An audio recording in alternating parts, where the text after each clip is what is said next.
day one of actually working on the 81 CB900C. This thing is growing on me, but we're gonna have to see if tires can hold air. They're actually not terrible. There's a lot of tread on there. The front one, yeah, nah, this one's kind of crap and is completely flat, so probably not worth anything there. So I'm not gonna bring the compressor out here on the phone, on the camera, because it'll be loud. But we're gonna knock these calipers off and see if this thing even can move. So we're gonna knock calipers off with, usually I pull these 12 millimeter bolts. These are the slide, and then that's usually just a bolt. Now those are both the slides. So we're gonna unbolt those slides, and then we're probably, oh, looks, this is nicked up. We're probably gonna have to knock this off with a mallet. Hopefully we're gonna use this mallet, soft. If we need more force, we have a hammer. You can, if you don't wanna nick up your calipers, you can throw a rag around it and start hitting on it, but you're gonna dent it up if you do it too much. You can also use a pry bar or something, but we're gonna see how these come off. Here we have the slides. They're both 12. And as I said, we have this one, and we have one on this side and one on this side. And when they all seize up, this puppy's not moving. Not well, anyway. I had to drag it into this place and then lift it up. And because it wasn't rolling, I just had to basically force it into the air. Side stand here. So we're gonna start with that. I'm gonna go ahead and get the impact set up, take those slides out, take those bolts, loosen them up, and knock them off here, and then fill the tires up with air and see if we can get this thing rolling. All 5 of these, and I say 5 because the 6th one was a little bit difficult. So I went in here. So the design here is there's a bolt into the slide. So I guess that's what holds the caliper on, which, like I said, these are all not moving. But all of them came out quick and easy, except for this one. And I had to go in here on the slide, on the actual slide itself. There is 2 flat spots, which is nice because you can put a 16 millimeter, that's what I ended up using, wrench in on that to hold it. Because this was just spinning with the slide, which, that's fine. It works for me. But I got the wrench in on there, just push that back a little bit, and I was able to hold that while I turned that, and it came right out. So all these bolts out, time to hit it. First caliper popped up with the mallet. You can see it's pushed out a little bit. That's where it sat. And our pads did not come with it. Our pads are down here on the bike still. Oh, look at that. They sit in there. And then this just pushes it. This doesn't hold them at all. There's a spring in there. Okay, so that's what we're looking at. So you just pop off your caliper and then, okay. Pads come off. Wow, they've seen better days. Pads are cheap and easy to replace. See how easy this is, actually? Well, I'll get it off. So now that that's off, oh, we're in gear. Are we? Seriously? We're in gear? That's why this thing wouldn't move? That might be true. This might not have been holding anything. So I gotta take it out of gear. Well, we'll see about that in a minute. Let me get this off. I think the front's still seized up. So we'll probably pull that off anyway and see what the design is up there. Okay, first thing I wanted to show you here, I got those out, but this is a 3-piece wheel. At least that's what I have gathered before. We got like some sort of rivet here. We have a bolt here. Why is this off? This looks a little weird. Oh yeah, still in gear. So we gotta go fix that. But yeah, so like this is bolted to this, rim bolted to that. And then you got the center hub, I guess, that we're bolted to too. Interesting. Yeah, I think I gathered like before. It's like a 3-piece wheel rim. It's actually in decent shape. Let's get her out of gear. We don't have a clutch, so okay, I just shifted that down, probably into first, but shouldn't it be in neutral? Now we're in neutral. Okay. Oh, this guy's spinning all kinds of crap.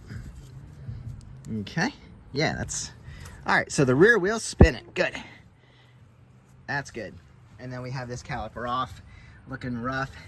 This one was definitely seized.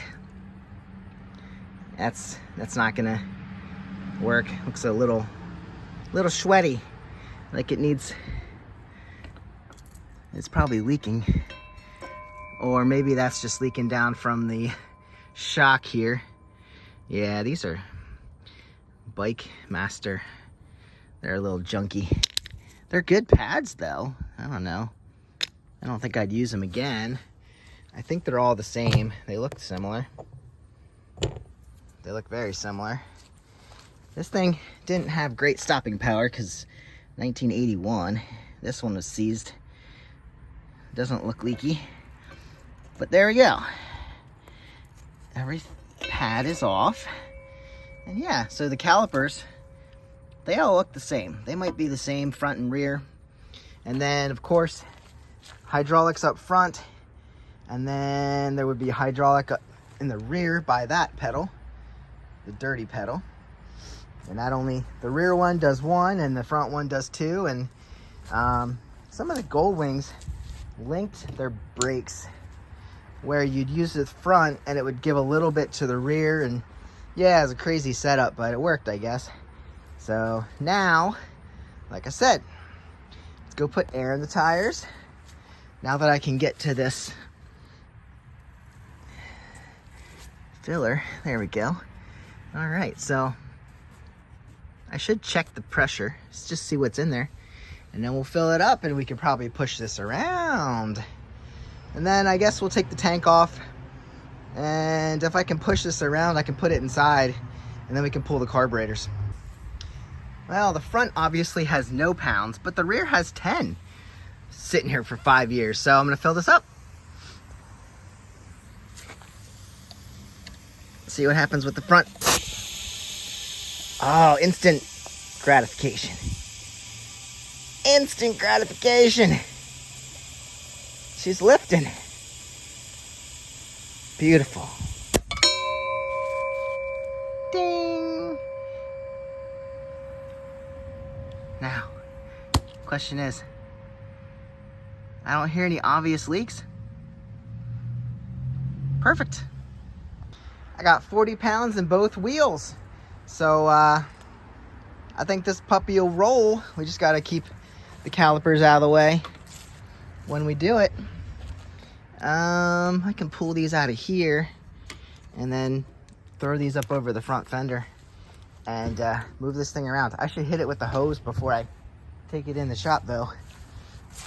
Get all this dirt off of it so we can keep tearing into this thing. Here we go. I hit her with the hose and you can see this frame even has had multiple paint jobs. We've got like a iridescent, that paint's just fallen off. So it's been yellow, it's been black more recently. Before that it was like a iridescent blue. So this bike has had so many forms, and now she's here. You can see this tank was red, then black, and under that was Bondo, and she's just really so cool. So she's easy to roll around, really low center of gravity, heavy of course in the engine because it's 900. Tires are holding air. I did see we have some underglow lighting here and on the other side on the shaft drive, so that's cool. I don't think it's hooked up to anything, and yeah, just super clean, as I would say. It's clean, real clean. Yeah, this dirt, yeah, oh, that's mostly dirt that I missed. Okay, all right, well, so one of my followers there that watched this video, he posted that this was a parts bin bike for Honda, and the reason that the shaft is on the other side is because this engine was built for chain drive. Now there's a CB900C, which is this one with the shaft drive. There's also a CB900C CB900F, which I think definitely has the chain drive, because F usually was a sport model, and that makes a lot of sense. So now I guess what we're gonna do, so anyway, it was built for the shaft, built for the chain drive. So this whole thing right here had to be installed, and then there's a counter shaft that goes that way. So you have gears in here. So your main gear, I guess, would run directly to your final drive if it was a chain, but that's connected to another shaft, goes across the bike to the opposite side for the final drive, and then back to your rear hub on this side. So yeah, she's clean. Let's go ahead and lift that tank off, disconnect the lines, and we'll push her inside once we have the carbs off. And that's it for now. All right, so I got the tank off. The gas line is split right here. There was a fuel filter in there, which is great. The guy that owned this actually ran with a motorcycle club, so I'm sure they took care of his bike to an extent that they could.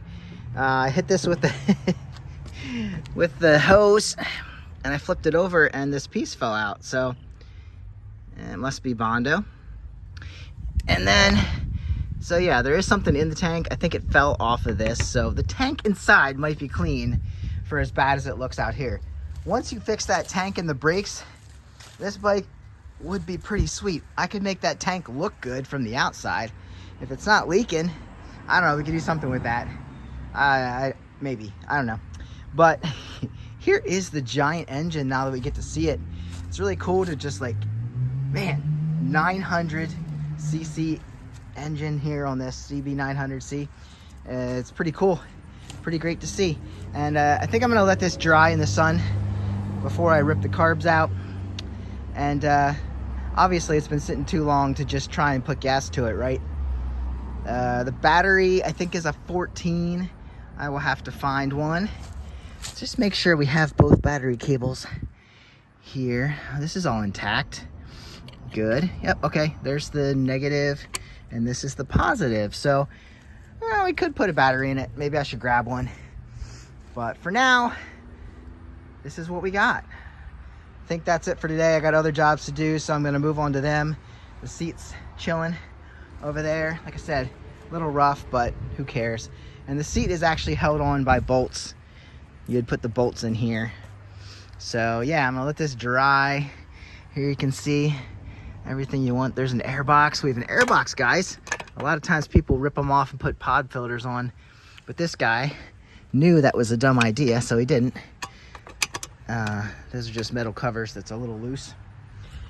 And we have both metal covers, which is great. Usually stuff's missing on a bike like this. So, still dirt everywhere. All right, I'm gonna hit it with a little bit more of water, and then we'll put it inside. So, guys, I'll see you on the next one. Hopefully this, we hear this run at some point. We'll pull the carbs and see what they look like, and hopefully the tires continue to hold air. I'll see you on the next one, and get out and ride. Just get all the dirt off your bike first. I'll see you. Have a great day. Bye.